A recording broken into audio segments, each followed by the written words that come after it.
Good morning, everyone. Good morning. Thank you for joining us on this special edition of Winning Mondays. But before we start, if you can hear me, please press 1. For those who are joining us on Facebook Live, I see quite a number of you on Facebook Live right now. Please press 1 if you can hear me clearly so that I make sure that you all can hear me and you all can hear each other well, right? So you can press 1. Thank you so much. Thank you so much for participating. Right. This morning, we are really going to talk specifically about something that is very current, but yet something that is very exciting and interesting as we go through this journey of how the nation of Malaysia is shaping out post-pandemic, right? And we're going to talk a little bit about the budget. But before we move on to the budget, I want to just quickly run a poll to get a feel on the ground, and so that all of us, yes, I'm clean and shaven. Thank you, Michelle. Because our guest looks very good. I need to look as good as her so that I have to shave myself first, all right? So to match up, right? So let's talk about the poll. Let's run the poll. I'm going to run the poll. It's a 2-question poll so that you can participate, right? Okay, the first question is, how are you feeling about the national budget of 2023 in general? Right, just answer one answer, good, not so good, neutral, don't know, don't care. Right, just answer one of the questions here. One of the answers here in the question, right? Do you think the budget will have a positive impact on the property market? Yes, no, or I don't know, right? Just put it there. I'm going to give about a minute for you all to run the poll. For those who are watching on Facebook Live, the question of the poll is, how are you feeling about the national budget in 2023? Good, not so good, neutral, don't know, don't care, right? So which one do you think about the budget, right? Good, not so good, neutral, don't know, don't care. Number 2 is, do you think this budget will have a positive impact on the property market? Yes, no, or I don't know. All right, so keep those coming in. Keep those answers coming in. For about 100 over people in this participating in this what do you call that poll here right now. So yeah. So do you think that the national budget, how do you feel about it? It's good, not so good, neutral, don't know. Number 2, do you think this budget will have a positive impact on the property market? Yes, no, I don't know, right? Thank God nobody said don't care yet. Okay, thank you so much for being a caring society. We just put it there for fun, see, really. But sometimes I know there's a lot of lethargicness in how we are looking at where things are generally, but I think it's okay. It's good that we don't give up on our nation yet. Okay, so I'm going to give another 10 more seconds. Please participate if you have just joined us. The question is, how are you feeling about the national budget in 2023? Good, not so good, neutral, don't know, don't care. Number 2 is, do you think this budget will have a positive impact on the property market? Yes, no, I don't know. Right, so put your participation. We got 63% participating right now. Okay, I'm going to close the poll right now in 5, 4, 3, 2, 1. Right, and I'm going to share the results now. Right, so the first question, the one that won the most poll, the most votes, were neutral. Second, not so good. Good is number 3. Don't know is actually so I'm sorry, good is actually number 4. Don't know is number 3. Right? There's 1% don't care. Okay. Never mind. I hope come and see me afterwards. Okay. Do you think budget will have a positive impact on the property market? Majority of you say you don't know, which is good. That's why we're going to talk about it today. And second is no, you don't think it's a positive impact. And 3, yes, right? So I'm going to ask Cheng. So we're so proud and honored today to have Cheng, Madam President of MIEA, for 2021 and 2022 and 23. Am I right? The term of 2021 to 2023 as the President of MIEA. So welcome, Cheng. Welcome, Cheng. Cheng, when you see this poll, what are your initial thoughts? Thanks, Jonathan. Thanks for having me on your Winning Monday. Honored to be here to share some thoughts about the budget 2023. Yeah. Okay, I think very interesting response.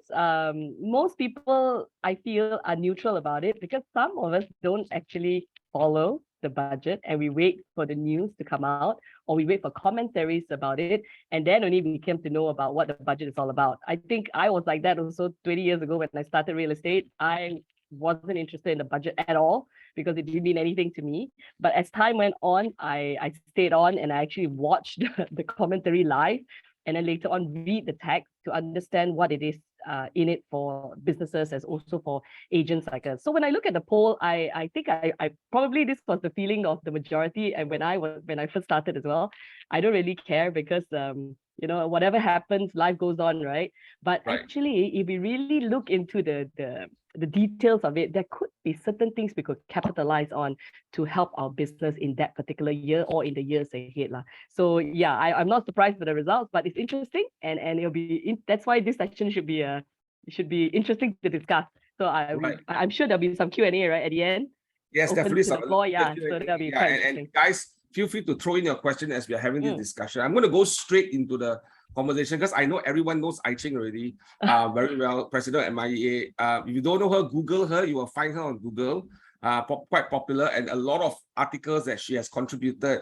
And I was told she likes to write last time. She likes to write articles, right? So you can see some of her interviews and all the videos and all that. But I think one of the key things I want to just bring out front right now to discuss this morning is that when we had the budget table on Friday, on the 7th of October, which is actually my birthday, right? And then on Monday, we have the dissolution of the parliament, right? What do you think, from your perspective, right? How valid is the 2023 budget right now? Because we had the similar thing in 1999 where the budget was stable, and then next week it was that the parliament was dissolved. So what are some of your thoughts as you think through about this whole situation that we are in right now, which is not the usual situation after a tabling of a budget? Yeah. Okay. Yeah. I mean, most of us are in a bit of a surprise state because you spend so much effort to review the budget, to table it, to go and discuss, think about it, and then have the finance minister read 3 hours long of the whole, presentation. And then 3 days later, on a public holiday, actually, on October 10th, they decided that the parliament should be dissolved. So when parliament dissolves, right, the tabling of the budget that happened on the 7th of October will effectively it will have to be retabled. Okay, so which means that the content of which could remain the same depending who holds the power after the election, or it could take a turn, different elements, maybe some changes, it could be better, or it could be a revised, but whatever it is definitely due for retabling, which means that whatever we're discussing today or whatever that's in the budget today that we're looking at is subject to review and may not actually be the budget 2023 final final text in a way. Yeah, and thank you for sharing, because I wanted that to be clear, because most people don't realize this. Right, that the budget that was tabled basically now is no longer quote unquote in law relevant because it has to be retabled again, right? Meaning you have to go through the first reading again, the same process, and then go through lower house, upper house, and go through the whole process, and all the departments come in. I think we have about 6 to 7 weeks to the end of the year, after the election, for us to be able to have a full working budget for 2023. What do you think is the impact on this if there's a delay on, for example, budget not being able to come into Gazette by the beginning of 2023? So, usually the budget is announced at the end of October, Right. and then normally there'll be some discussions, and most things will take effect on the 1st of January. Some immediately, but most of them are 1st of January.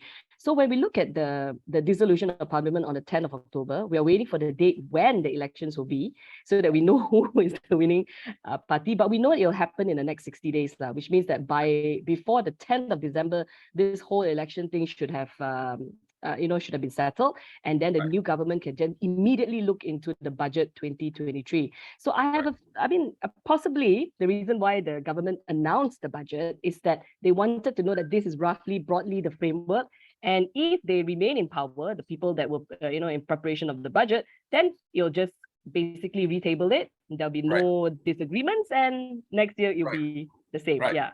That's the hope, that's the hope that we have. Yes, that's the hope of that. So okay, let's move forward and let's discuss the budget that was tabled, right? On Friday, on the 7th. What are some of the incentives that you think is relevant to us in terms of home buyers, owners, and property related? Okay, maybe to make it clearer, I'll just share screen on some of the snapshots that the Age actually did a good job to compile. Wait, let me just see. Can you all see it?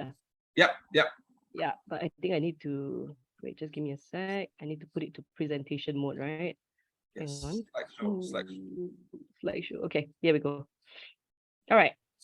Okay, so the first thing I wanted to talk about was the 3 billion allocation, right, for under the housing credit guarantee scheme to help those without fixed incomes to secure housing loans. Okay, I think for some of us who have been in the real estate for business for some time, we know that last year was the first announcement by the under the budget 2022, right, that they said that they were going to have 2 billion, I think at the time, to set aside to provide like a guarantee so that the banks would finance those buyers of ours that have no fixed income. You know, buyers without fixed income, I tell you, it's a struggle to get a loan. You talk to any banker, they'll be saying, where's the EPF contribution?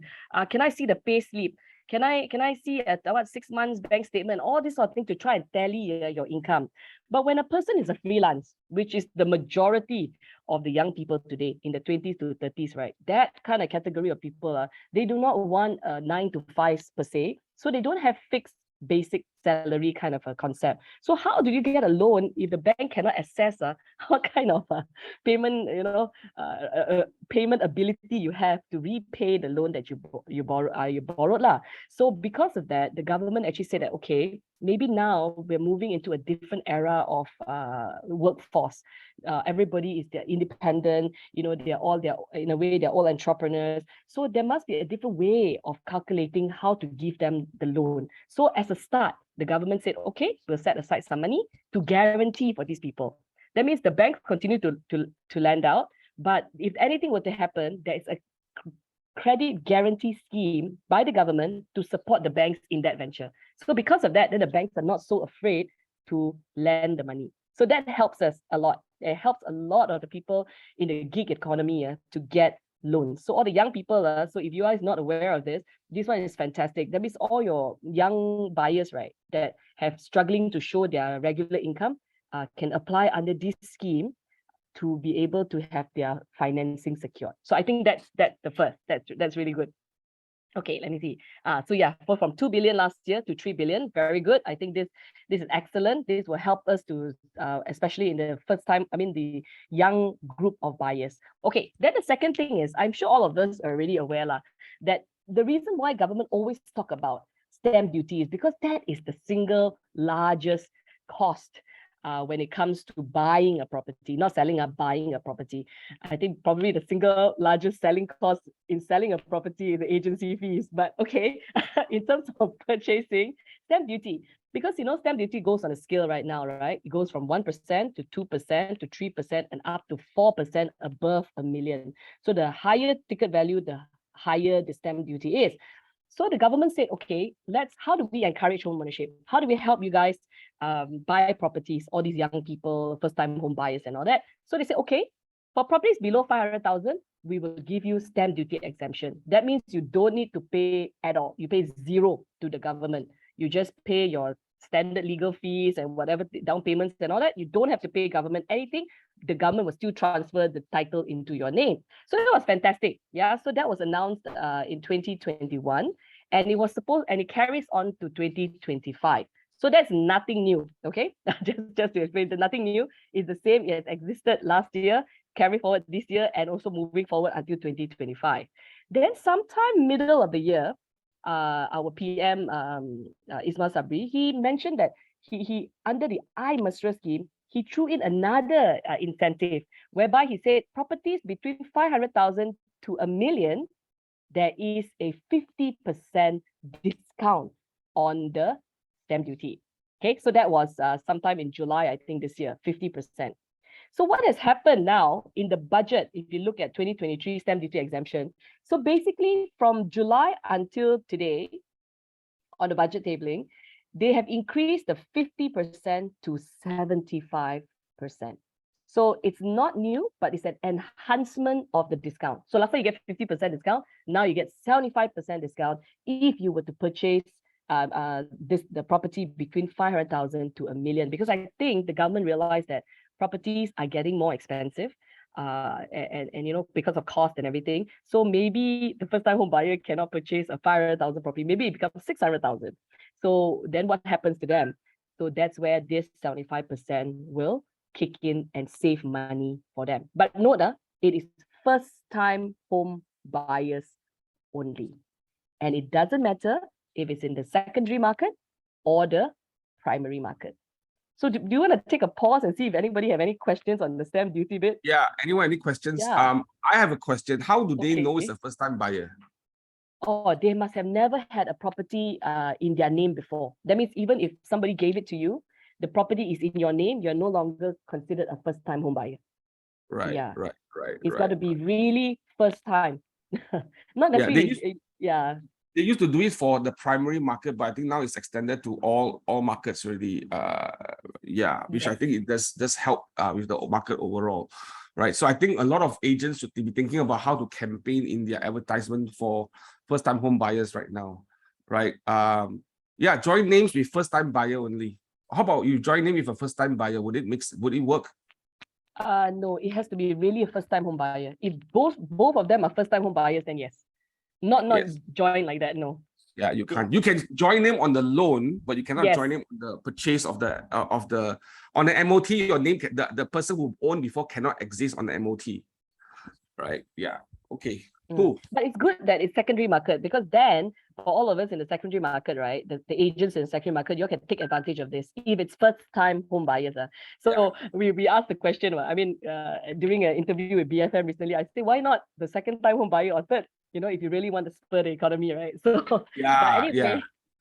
Yeah. There's a question by Laura. Is 75% immediate effect or when the budget is passed? I think they want to know when is the 75% budget is passed. Effect. Yeah, it has to be when the budget is passed. But right now it's 50%. So don't worry, the 50% is there. It's just that the additional 25%, you got to wait for the retabling of the budget after the elections. Yeah. So meaning the budget to be gazetted before it can be right? And then LHJ will issue out the notices, and then all of them will know what to do right now. Right now, if you ask them, they just can't tell you, right?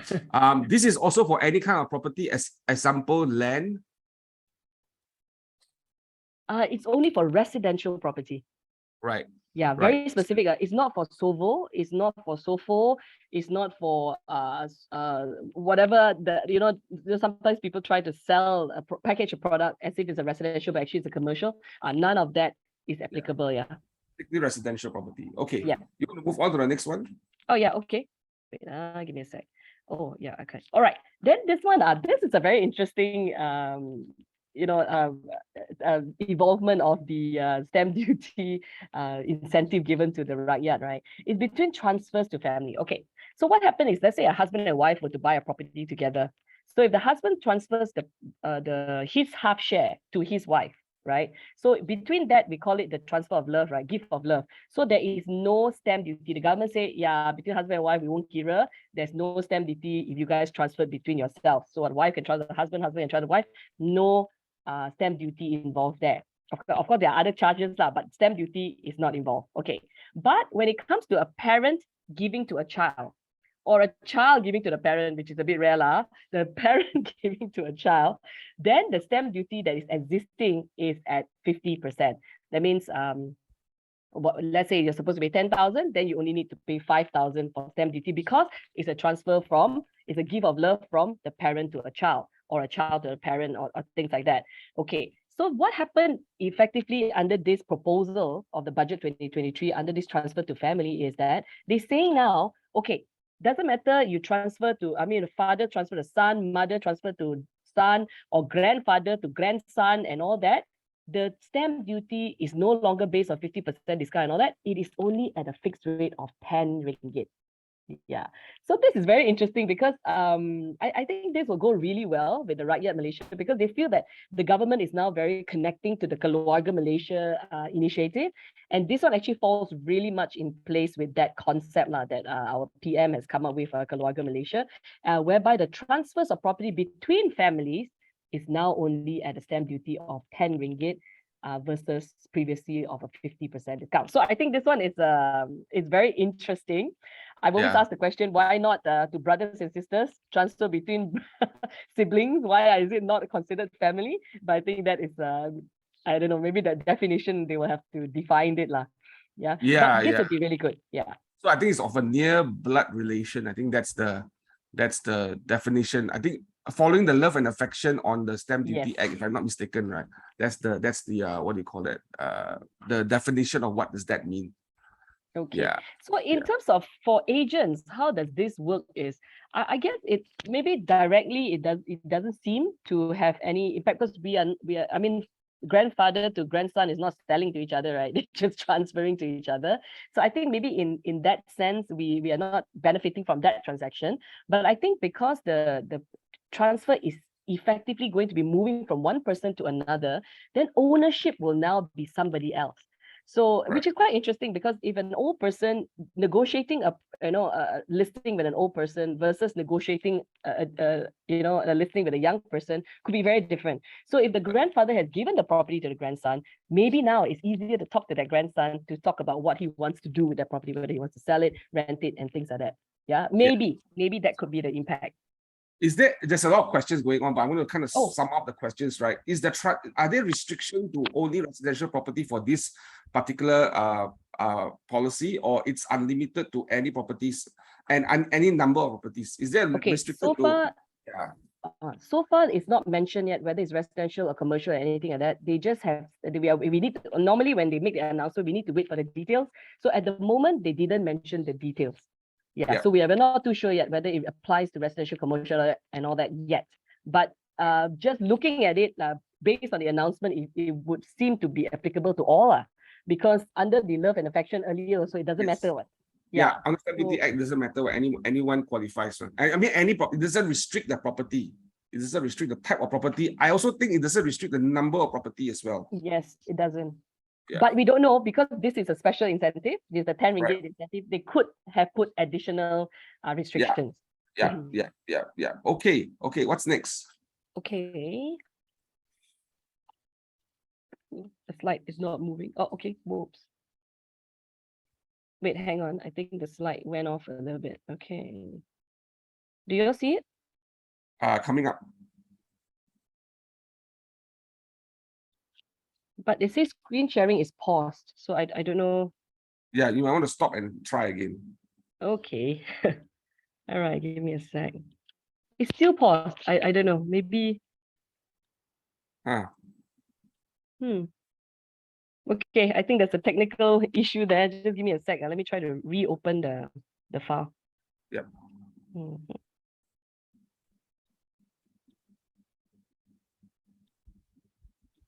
Wait a moment. I don't know. Okay, my apologies for that. It just disappeared. Okay. Is it back? Yeah, it's back now. Okay. I don't know what happened there. Okay. All right. So next one, and it's now not moving. Okay. I think one or two more only, right? Not much. Wait. Just give me a sec. Let me try to. No, I think that's it. I think that's all the slides there were, because this particular budget did not cover very much about real estate. In the sense, it only covered the stamp duty, the loans part, and the transfer of property.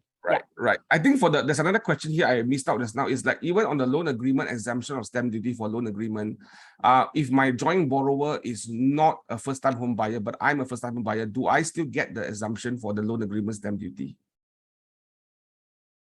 It's based on the ownership of the property. Okay. So it's based on the ownership of the property. So guys, remember, it's based on the ownership of the property, not so much on who's on the loan and all that, right? So that's the key. Right. Now, again, I was expecting a lot of stuff for the budget for property, but it's not really happening, because one of the things that I observe, we have over 50 billion overhang properties.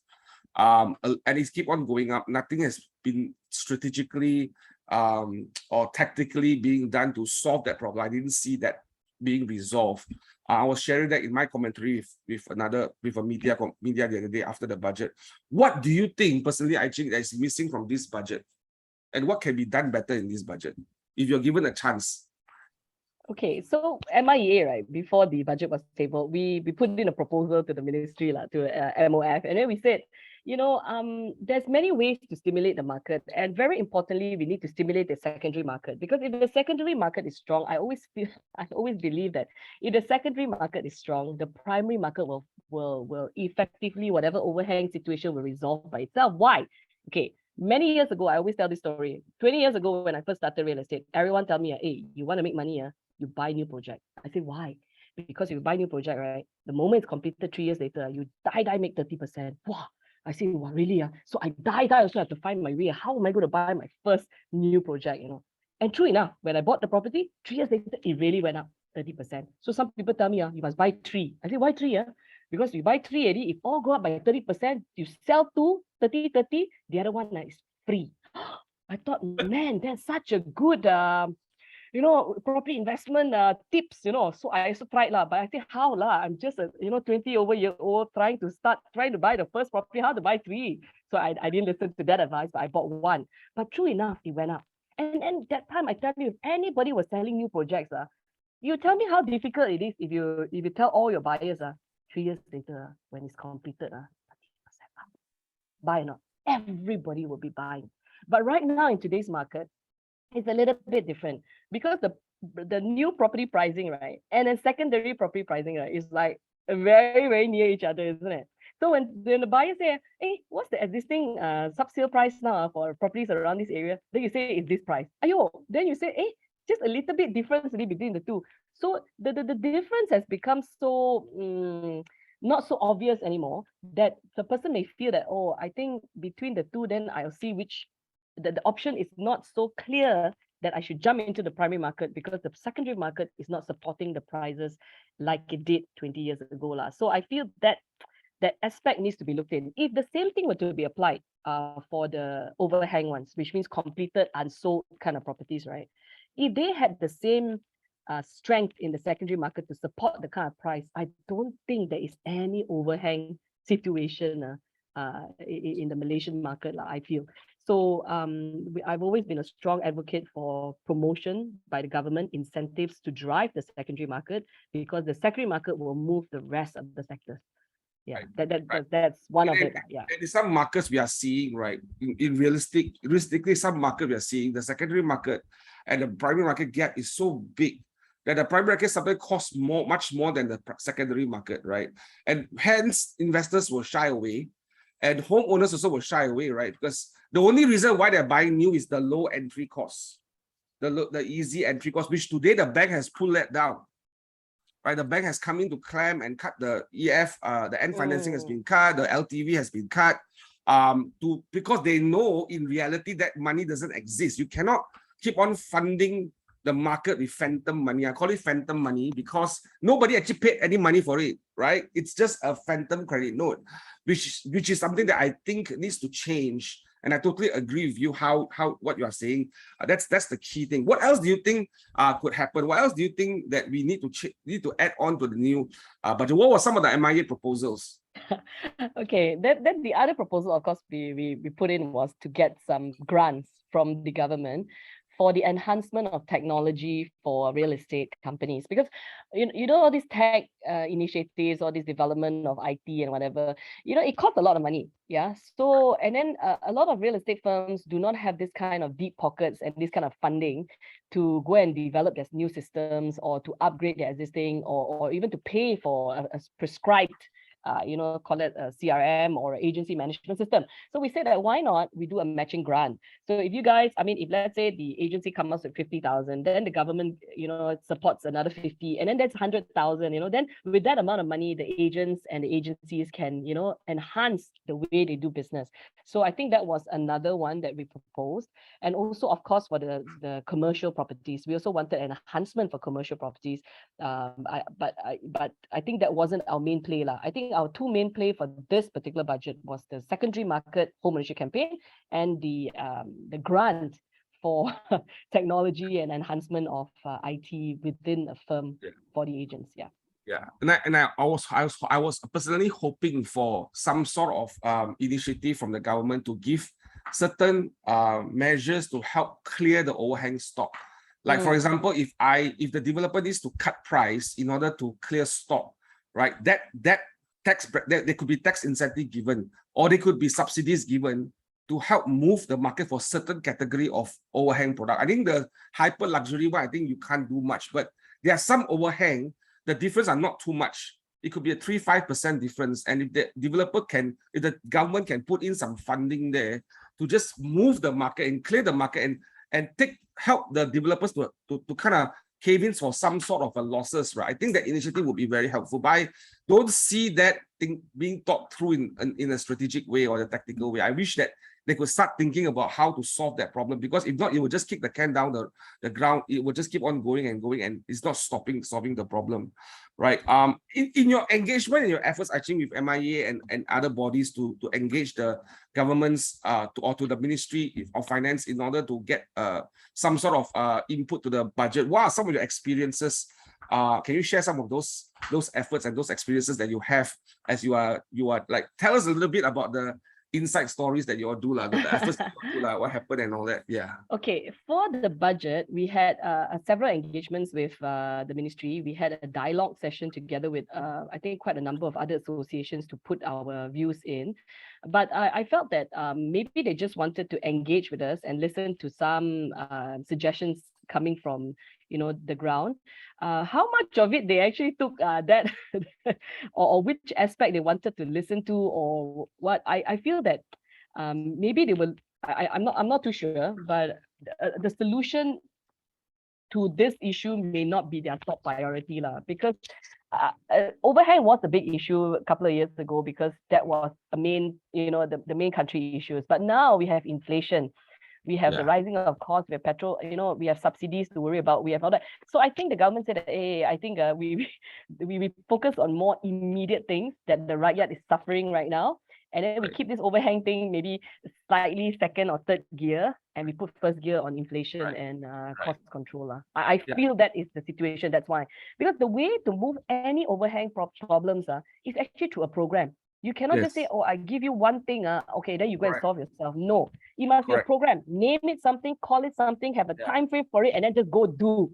So that's what we suggest. If you don't, you give a little bit, people don't know how to put the whole thing together into one mega program and resolve the problem. Yeah, so and if they put it in a national, I agree with national program, there's some funding in to kind of bridge the gap, right? There's specific funding to bridge the gap, certain policies, certain mortgages that is very cheap, right? For certain category of people to get in, right? I think that's a new program. I think we need that. I think we need strong leadership in the area of driving that, right? Thank you for sharing this. Now, if I'm an agent today, I'm hearing all these things, right? I'm hearing all this sharing that you have, and also the potential budget that needs to be tabled again. But some of the thematic elements are already there. What should I do about my business right now? Okay, definitely first-time home buyers is your target, that they have the most amount of incentives. And a lot of them, thankfully, a lot of, actually, it's more applicable to new projects, I feel, because somehow or rather the young people, right, they just want new things. So the new project somehow just appeals more to the younger population. So I feel that there's, for all the those in project marketing, there is great opportunity in the first-time home buyers segment. Second-time home buyers and all that, you have to wait. If let's say they expand the stamp duty exemption to more than the first, but then I tell you that will really move both markets, if you ask me, secondary and primary. But definitely opportunity in the first-time home buyers. Affordable housing has always been the mainstay for the last few years already. We all know from records that landed properties, even in the fringes, have been doing so well. I think I know of any agent friend who just focused in Rawang, I think, if I'm not mistaken. I just caught up with them last week. I think they sold 1,000 units in a year, just landed in Rawang. Then I know of another group of friends, agent friends in Kajang and Semenyih. That one also closing like cannot finish counting the number of sales they close. So it's also by location, it's by type of product as well. So so different, but of course different market, different type of approach, different type of people you're dealing with. So there is opportunities in every market, because not everybody want to buy Rawang, not everybody want to buy Kajang. Some of us just want to buy in PJ, right? So there will be but if you talk about movements, right, definitely if you go landed in the fringes, still sells. If you go for certain locations that are off the city a bit, those are still selling. Inner cities got to be pricing and packaging. But I still feel that the focus is still on new projects. My personal feel. Right. So there's a lot of incentive for it. For the longest time, I Mm. can remember for first-time home buyers, right? And for the affordable housing, I think that's pretty much there. But what do you think, basing on the current economy and the current budget, how about those in the middle to higher range market? What are some of your thoughts in terms of those market? How do you think they will fare? They didn't really have so much for that segment of the market.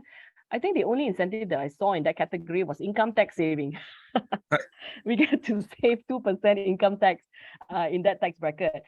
But other than that, I do not see any major move for the M40. M40. Yeah, I don't see. Yeah. I mean, maybe I could have missed it, but I did not notice anything for the M40 lah. So for the middle income guys, middle management people, I think they're still pretty much the same lah. Last year, this year, Right. moving forward. Yeah. So based on this, and I know we won't hold you to it, but based on this, right, how do you see the property market going? Is the how, if you were to take a step forward and say after 2 years, and in 2024 you look back, what do you think the house pricing, national house pricing index will look like? Are we flat? Are we down? Are we up? What do you think is the indication here based on what you're seeing right now from your perspective? Okay, I think we are in a very strange era right now lah. I feel that I've been saying quite consistently about this, that we are pushed on both sides. I think we have the upward pressure from inflation and costs rising and everything. So that is pushing property prices up. But at the same time, we have the downward pressure because of affordability, uncertainties, economic conditions, employment and business income and all that. So in a way, property price is like, is it by all means, by right, if let's say you say that inflation is going up, then you think property price is going to go up, right? But that is the normal scenario. But today we're not in a normal scenario. We have the cost going up, but we also have the pressure coming down. So so it's like, is it going to go up or going to go down? So Right. I feel that moving forward to next year, I think we're still flattish, maybe at the slight, not getting worse, but a very gradual improvement lah. Not the spike of improvement that we are hoping for the market lah. But I believe that if the government have heeded our call for the secondary property home ownership campaign, I tell you that would have made all the difference for the year 2024 for all of us in the sector.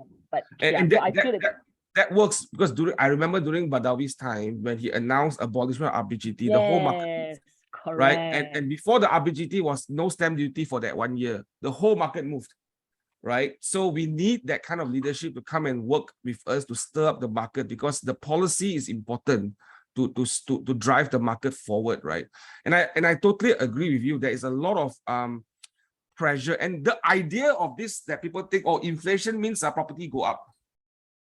I don't think so. Oh, the materials are going up, so property price must go up. Because they forget the other factor, right? Your affordability didn't go up. Your disposable income didn't go up. Your cash in market didn't go up. Your credit in market didn't go up, right? So there is so much risk in the market today and so much tightening of funds or cash flow in all businesses. I think any businesses today are going through tight cash flow, right? And there's a lot of risk that the bank are trying to avoid. In terms of how they want to award credit for people who wants to buy property, right? So these are all the factors. So affordability is a major issue today in the market. And I think a lot of young people are priced out of some parts of the market already, right? And someone's asking this question, how do we advise youngsters to go for non-new properties? Because the non-new properties are actually truly at a better value. It's really at a better value. And I give you an example in my market, right? I've got a condo block just 4 blocks away from me, the one that my parents is staying.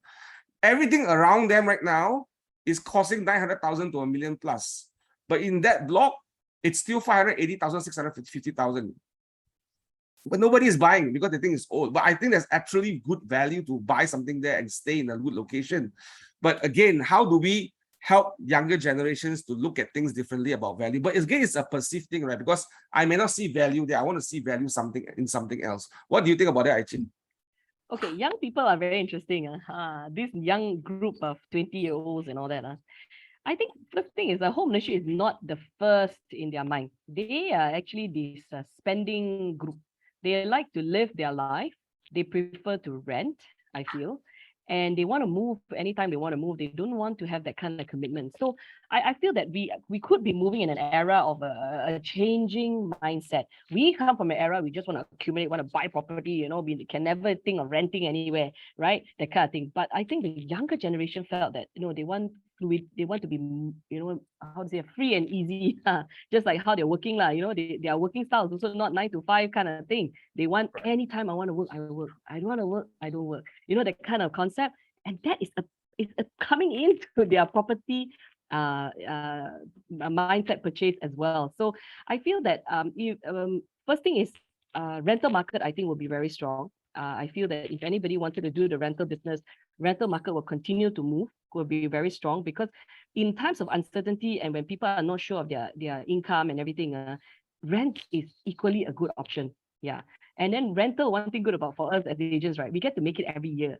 This year you found a tenant, you make your 1 month or 1.25 month. The next year upon renewal, you can still make that 0.75, yeah.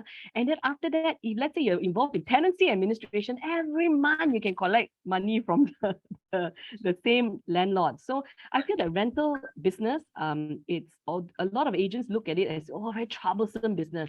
But I tell you, if you really do it well, and don't go running everywhere, just focus on a couple of buildings within an area where you are mainly based at. I think it's the big acres of diamonds there. So I think for young people, don't be so hung up on like, oh, how am I going to get them to buy secondary properties and all that. I think we can take a different approach. We can look at if they don't want to buy, rent. We don't, either way we do their business. Yeah, either way we do their business. And once they are steady already, right, and their income, they're doing well, then either they want to renew the tenancy the time, you can always tell them, hey, now that everything's going well for you, why don't you consider owning your own place or buying the property that you are currently renting. So that's the kind of move you go. But if you straight away say, okay, young people, start buying property, you must start saving now, they may not have that same mentality as we did when we were growing up. I mean, my parents were like, wow, buy property, but I don't know whether I say the same to my daughter, to buy property. I don't know, but maybe because we're all in property line, maybe we'll do that. But I don't believe that's the same message that every family is telling their children. Yeah, I agree with you. And I think because of cost and because of income, there's a disparity or that gap, right? Ownership may not become their priority upfront, but it can come later at a certain stage of life. So like I agree with what you're saying, the behavior is changing. And I think the behavior is also motivated by the environment and the cause and effect of the environment that we are in right now. I also think some of these younger people who are very innovative, who move around, they potentially make more money than they can when they stay in the focus in a full-time job, potentially, as those gig economies and all that, right? But they just need that moment, that few years to start up, to build a startup. Right? And startups are a big thing right now in our country, in Asia, Southeast Asia right now. And building startups sometimes is the first thing that the younger generation want to focus their attention and resources on first. Meaning they will be buying it much later compared to what we were last time. Not too long ago, not too long ago. We are not very old, but the behavior has changed. And I agree with you. And I think we have seen also in our data, on our company's data, that this year alone, the number of transactions for rental has gone up almost 70%.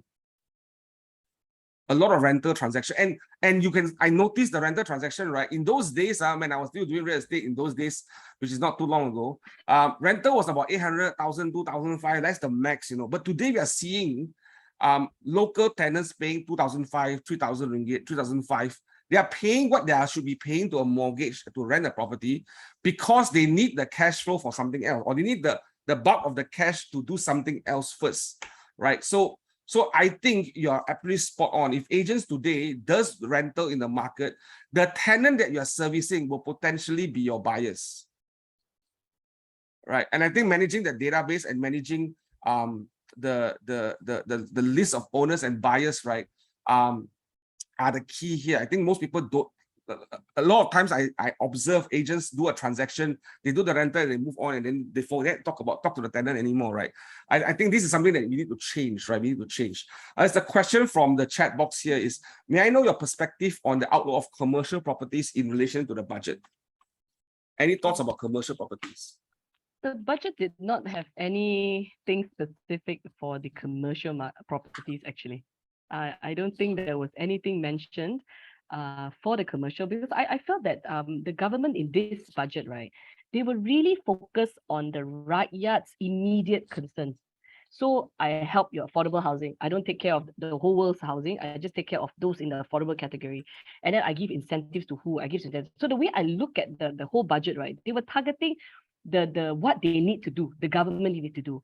And then the rest of it, like commercial, industrial properties and all that, they're leaving it to the market to basically adjust itself, find your own equilibrium and your own balance. So there, I don't feel there's anything that the government is putting in to spur the commercial market. Although we did before ask for budget for like retrofit, remodeling, repurposing of buildings and all that, but they didn't consider those at all. So I think they're leaving it to the market. Yeah, because I think that one is not the critical, it's not hitting a critical point of any potential crisis. I think the overhang of residential is a potential crisis. The oversupply of certain markets, right, or unaffordability for home buying. Because home buying is an important component to maintain some sort of social economic balance in the country. I think home buying is, especially in Asia, home buying is very critical. So I think without that social economic balance on ownership of properties and homes, right, people will somehow will behave in a different manner. I think what Singapore did very well in the early days is to establish a very strong HDB policy, home ownership policy. So everybody believed and they behave proudly as a Singaporean because HDB was a very successful plan. I wish we could just copy that plan. But anyway, right? I agree. Yeah, I think that is a very good plan. It's probably in the whole world one of the best plan for home ownership program. HDB was very well thought of. Today it is a secondary market that is doing very, very well. And that policy is very clear, and people do make money from that, and people do feel proud that they own something, right? I think, and it's respectable to stay in a HDB flat, by the way. Yes. It's very respectable to stay in a HDB flat, right? Or apartment, right? Right. When you see the current budget and the current situation here, right? You mentioned some opportunities in the new home ownership market, right? What other opportunities do you see right now besides these few things? Well, I guess for those in the secondary market, right, I think prices have adjusted. That means the owners are no longer as maybe as as ambitious in their pricing as before. And I felt that because of the adjustment over the last 2 years, right, we are dealing with people who are more realistic now. It's a little bit easier, I feel better to talk to owners today than it was before the MCO, right? That means last time we used to tell them, no, I think the pricing should be about there, but they will hardly want to listen to you. Yeah. But I think after the 2 years of beating, coming into this year 2022 and moving to 2023, I feel that they'll be more reasonable to discuss. So I feel most don't be afraid to tell the owners what the actual pricing you feel is right to sell based on the data that you have, and work on that. And also for those buyers who are always perpetually saying that, I wait for the market to crash before I buy. And I think that, he as a smart buyer would never buy a property in a bad location, right? And any good property will not crash like the rest of the market. Whatever crashes people talk about, it's a generic term. Right. I always say property purchase is a specific term. You want to buy that location, that type, that. Then you only study that market. You don't go and say that, the whole market is going to collapse, and therefore that particular property, the beautiful house in Bandar Utama you want to buy, the price will crash. I'm sorry to say it won't happen. So we have to be, the data is generic, but when you want to sell it to a buyer, right, you'll be very specific with the data, not generic talk. Right. And I think the market is more sophisticated right now than before, where, I remember in those days when I started, right, they would say this market is 500 per square feet, that market is 300 per square feet, that market is 1,000 per square feet.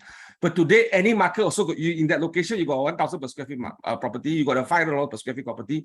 So the sophistication of the market has changed because behavior of consumer has changed, right? And to think about market crashing, I think it's a myth, and I agree with you. Try looking at Desa Park City and see if there's a crash there. So the definition of crash in Desa Park City is today suddenly there's a unit available for sale.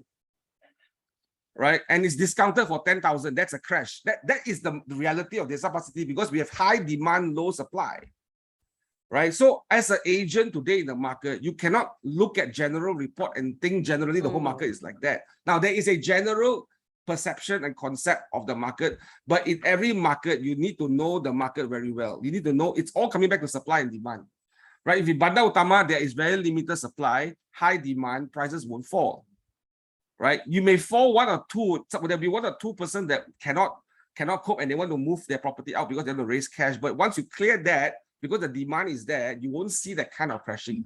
That's what I think. I think you are right. You're spot on that. I hope this has helped some of us here today. How many of you are learning something from IT this morning? If you're learning something, please press 5. If you're learning something, please press 5 on the chat box, right? How many of you are learning something awesome? So last question, I think now, what are some of the things that we must change in our mindset as we approach this market? What are some of the changes that we need to do as an agent to move forward in our business based on what you have just shared today? Okay, for secondary agents, I think you just get specific lah. Don't run all over the place. The same rule applies in any given market situation. You farm your area. Wherever it is, you just stick to that place. Build a name for yourself. Work around the people in that community, and your business won't end. Yeah. I know some of us are tempted to keep shifting. Like, oh, I think a commercial is good to do now. The incentives are there. I jump to commercial. And then, oh, the government is giving incentives for residential and project. Oh, I jump to project now. So I think that I think less of that now. More on being specific and targeted in your area. If you decided to focus on Subang as your area, then stick to Subang. If you got a listing outside of Subang, please resist the temptation to go anywhere and just refer it out to someone else who focuses in that area, so that you can build a community of followers. You have the database of the buyers and sellers, probably sellers who want to sell, buyers who want to buy in that area. Because people don't buy today one. If let's say today I'm interested to buy, I go and see a property with you. I may not buy today, but 6 months down the road, 1 year down the road, my intention is there, I will buy. So, but if I see you then after that I call you again, say, no, I'm not handling Subang anymore, I'm doing somewhere else. Then I will look for other people who are focused in one particular area. And now a lot of buyers like to deal with so-called area specialists, a lot. Every time a buyer comes and say, are you specialized in this area? You know, although we are not supposed to use this kind of specialized word and all that, right? Are you specialized in this area? How far away is your office from this area?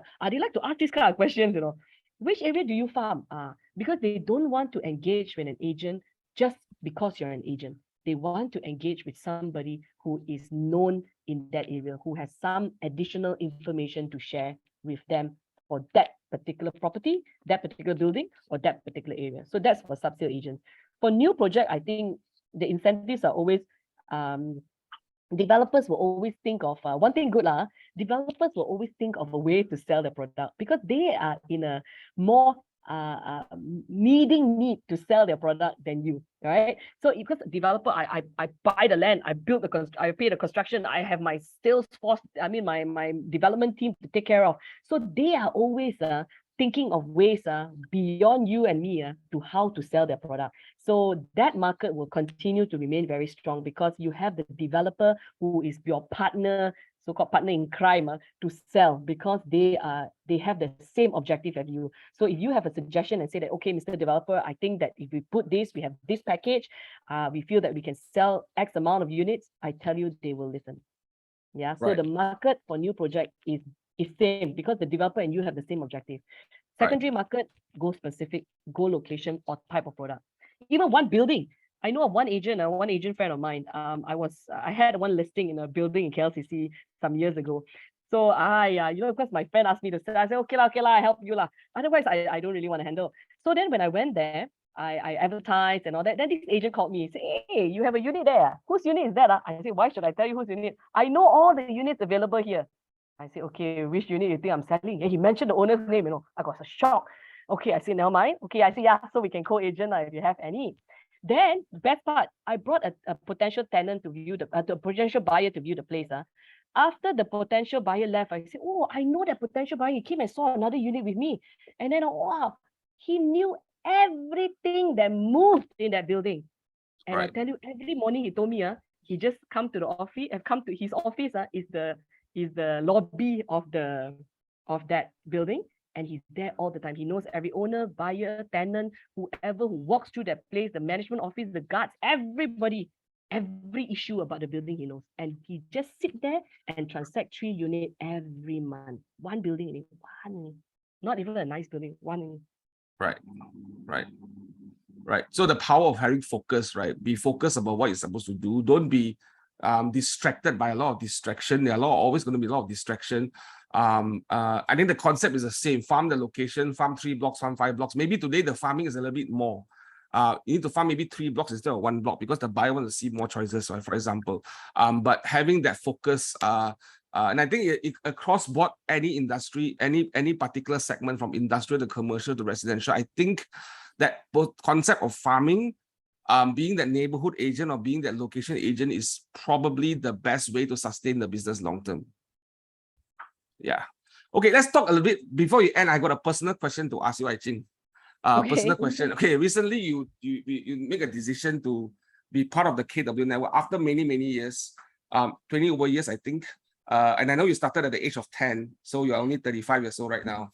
But what was the motivation behind you making that change to be part of a Keller Williams family, to be part of a global business?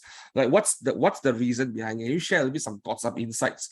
Because we talk about focusing and not changing so much, but you make a big change here. So can you share with us a little bit about that? Okay, all right. Thanks, Jonathan. Yeah, I think I've been in real estate since 1999, actually, 1999. Of course, I'm a true blood, as you want to call it, true blood real estate person. I mean, true and true. I studied bachelor's in property. I came out, I worked for a developer, I worked for Reda, and then after that, I went and worked with my dad in SK Brothers. And I think I never left the property industry, to be fair. Yeah, I never left until today, the year 2022. I'm still in the property industry. In fact, I'm heading MIEA, after through the whole process. But over the years, of course, there were a lot of changes in the market. There were ups and downs in the business. There were movement of staff. There were a lot of things. And then there'll be new compliances, new regulations that just comes in and that you need to, you need to adjust and amend. And of course, over the years, we were one of those real estate agencies who did not really set a fund aside for technology upgrades, because we were so busy doing the actual day-to-day sales that we thought that, these things all can wait. Right now, I mean, that's a thought in a lot of people's mind, even until today. Right. Technology thing, never mind. I think it's still an old-fashioned style of doing things, So we were on that road. So we carried on doing and all that, but then we realized that over time that it needed that the technology is important. First thing is to manage the company. Second thing is to manage the team. Third thing is to manage your own buyers and sellers. And if you don't have any of this, you can ad hocly do it, but then it takes a lot of effort, and eventually people get frustrated, and they will. And of course, if you're managing a team, then the team wants to look for places where they can get that and more. So that's the reason why we thought, after considering all factors, that if we wanted to do real estate for the next another, I don't know how many years to go, then we will have to team up with people who have the right technology tools for the future. And I've always looked to the US, saying that they are the pioneers in setting standards and trends. So we have always, even MIEA, we have always looked at NAR and said that, the National Association of Realtors in the US is a model that we want to follow, and we are like 20 years behind them or what. So when I first came to know about Keller Williams coming to Malaysia in March of 2020, right? I think. Yeah. I didn't know you guys came before that, but 2020 March, that's when I said, hey, yeah, so you guys have all these free webinars and all that. So I came and understood, and I said, yeah, I think the US technology is 20 years ahead of us. Of course, some localization content is important, but the direction was right. So then I thought, okay, after considering all factors, that if you want to stay on in the real estate business for many more years, then you better ensure that you have the technology to help you move in that direction. Yeah. Right. So the technology is a major play. Is there anything else besides technology from your observation that you think has high value to give to you and your business and your team? Yeah. Of course, training. I think your trainings are really good. I've attended a couple of. I think I had the I had the I had the opportunity to attend your. I think your career visioning, and Yeah. then train the presenter, which I enjoyed very much. Train the presenter, and also I saw your content for Ignite. Wow, I tell you, that's crazy. They have like I think you guys are coming up with a module of like 20 over topics, how Yeah. to help agents to address every single aspect of a real estate transaction. I think that is really good. I don't see that in any company. Of course, we have that a little bit, but we covered it very surface. But I saw that the content you'll go in, and best part is you guys give it for free. I don't I don't know, but maybe you should start charging, because free, sometimes doesn't come with a value. But I tell you, it's really good. So when I saw that content, and how the company is made to work to help the agents close sales, then I know you're in the right direction. Because sometimes companies are so focused on themselves that Right. they're not focused on their agents. They're thinking, how am I going to make the money versus how are my agents going to make the money? And then from them making the money, then I get that that addition, that little bit of money to fuel the company, and the company will make from more. So I think your model base works on the more people benefits from your systems, Right. then the company succeeds. If there's not enough of that, then the company don't. So I think the vision of the company is important, because if the agent's success is your number one priority for your own success, then I think you're on the same Right. you're on the Right. same path, right? Let's just like Right. the developer and the agents, yeah. Right. So yeah. Right. Yeah, thank you for sharing. I think being an agent-centric organization is critical, where we put the agents first as our number one core focus, right? To see success through others, right? Success through others, not around them, but through them. So thank you very much for sharing your thoughts. Really, very honored and excited to see you on board with us. And a lot of stuff that you have introduced to us and you're introducing to us will help us and help all our agents, as we are part of this big leadership team for this whole family. So thank you so much, Cheng, for being part of us and trusting us. So before you go and give some last thoughts, I want to make some announcements. Guys, today is a little bit extended version because it's Cheng. Normally for Cheng, we give her a little bit more time. But let's go for some announcements first before we go some last thoughts, Cheng. Okay, announcements, please. Right, we still have our Asia Summit is happening on the 26th of October. Now, if you have not registered, please register. This event is a very valuable event. I believe you'll be following us on social media. You'll see that we have a lot of action-packed stuff, breakout sessions to certain things that will help you in your business. The goal of the event is to help you align yourself for the business moving forward. Next slide, please. We got a lot of breakout sessions. We have a forum that Cheng herself will be a moderator, right? And it's going to talk about the market updates and the future real estate trends from a global perspective, not only from the location of Malaysia, but I think when we hear about how globally things are moving, we then begin to tune ourselves to different standards that will help us build and develop our business moving forward. So that will be a great, I'll be joining Mark Yamamoto and JP Lewis, Japan, and from KW Worldwide in the US to talk about this together with Cheng, right? So that's going to happen during Asia Summit. Next slide, please. We also have a panelist of breakout sessions. Now we have invited even agents from other companies because we believe that we need to learn from the best, and we brought you the best in the industry from what we are observing this year, right? So there are a lot of breakout sessions after lunch. So please clear your schedule that day. Clear your schedule and really stay in the hotel from 9 to 6. You will not you will definitely not be disappointed, because we're going to have a action power pack session for you guys. Next slide, please. We also have a panelist from the US as well coming to share respectively as we go into the session. Next slide, please. Right, now, if you are an agent in KW, if you have friends, please bring them in. This is an incentive given to you. I won't go through this incentive again, but if you do bring your friends in, you will enjoy some incentive for inviting someone. Also, the biggest incentive should be you are going to help someone change their life when they come to an event like this, because they will learn from the best and potentially bring home something that could change their life, right? So I cannot stress enough the benefits that you get from inviting someone, but also the impact that you create as you invite your friends. Next slide, please. Right, back due to popular demand, right, from last week's session about listing presentation, there is a masterclass that's happening this Friday. a masterclass that's having this Friday from 9 a.m. to 10 a.m. With MIEA and Ganesh. We are going to teach agents how to do a listing presentation, right? And how to secure listings with 3% commission and exclusive. This is a special masterclass. I encourage all of you to come. It is only for KW Malaysia agents and staff only. Outside agents, I'm sorry, it's not permitted. This is a closed door session. I was told you'll be getting some tools and some listing presentation tools to go out there and win the market in this season right now. So this is, yes, our Abang G, yeah? Abang G is going to teach us. And also with MIEA, we're going to come up with a lot of presentation. And this is something that you guys asked us to do last week, right? So as a company, we exist to serve all of you. And this is what we are doing. So do sign up for this session. Your market center leadership will be sending out the links for this session. Is an online session. I 100% encourage all of you to join this masterclass, okay? Ganesh is really good.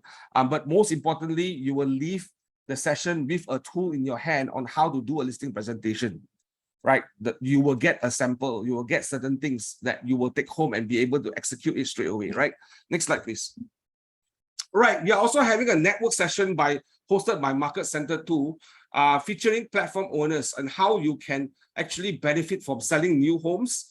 Even though you are not in the new homes market, you're not in the project markets, you can also learn how you can leverage on your database and how do you refer, how do you know how to share, refer, and earn some income during this season, right? So this is going to be on the 19th of October, this Wednesday, 10:30 a.m. to 12:30 p.m. at the clubhouse at the Glades at Putra Heights, Subang Jaya. Please, if you're interested to join, the RSVP link is in the chat box. Can someone please share this on Facebook as well? Open for all of you to join. I think it's open for anyone to join this session, right? So please do sign up. I think it's a good opportunity to be able to network and as well as look at how you can refer businesses to each other in this season, right? Next slide, please. Right, we're gonna have value stories sharing out. Please share out value stories to your Facebook and your social media so that people around you know what's going on in our business. Next slide. A lot of announcement today. Last announcement. Okay, client touch point. It is very important to keep touching your clients this season because they need to know who is still in the game. And I hope all of us are still in the game at the end of 2024 because we need to stay in the game by keeping in touch with our clients. So touch points will be ready every Friday. So you can see the latest touch points on your workplace, in the workplace groups, right? Okay, that will be all for the announcements, I believe. Back to you, Cheng. What's your last advice if I'm an agent today listening in the audience? I hear all your sharing. I hear everything that you shared about from the budget to the economy to the market opportunities. What is your last piece of advice for me? If I'm struggling, I'm not sure what to do. What would your advice be for me? First thing You're muted. Okay, go ahead. Okay, the first thing is don't listen to all the negative news. Surround yourself with the positive people only. Yeah. And because negative people will sap the energy force out of you and you have only so much to give. So surround yourself with positive people. If you feel that you needed the support of your company or your team and all that, mix more with them. Yeah. And remember, it's never about the generic. It's not about everybody else. Everybody else doesn't matter. You matter, your business matter, your market matters. Not the whole world, not everybody else. So don't need to listen to many stories. Just go straight and zoom in on what matters to you. That's it. That's the easiest way to go. Thank you so much. There's so much wisdom there by just focusing on yourself and what matters to you, and don't be bombarded by the noises out there that potentially is a diversion and a distraction, right? So that's great advice. Thank you so much, Cheng. Thank you so much, guys. If you have learned something from her today, please express your gratitude to her on the chat box. Thank you again, once again. We will definitely get you back soon to talk about other stuff. But thank you so much, Cheng, for your contribution and your time. Thank you, guys. Have a good one, guys. See you all next week. Bye.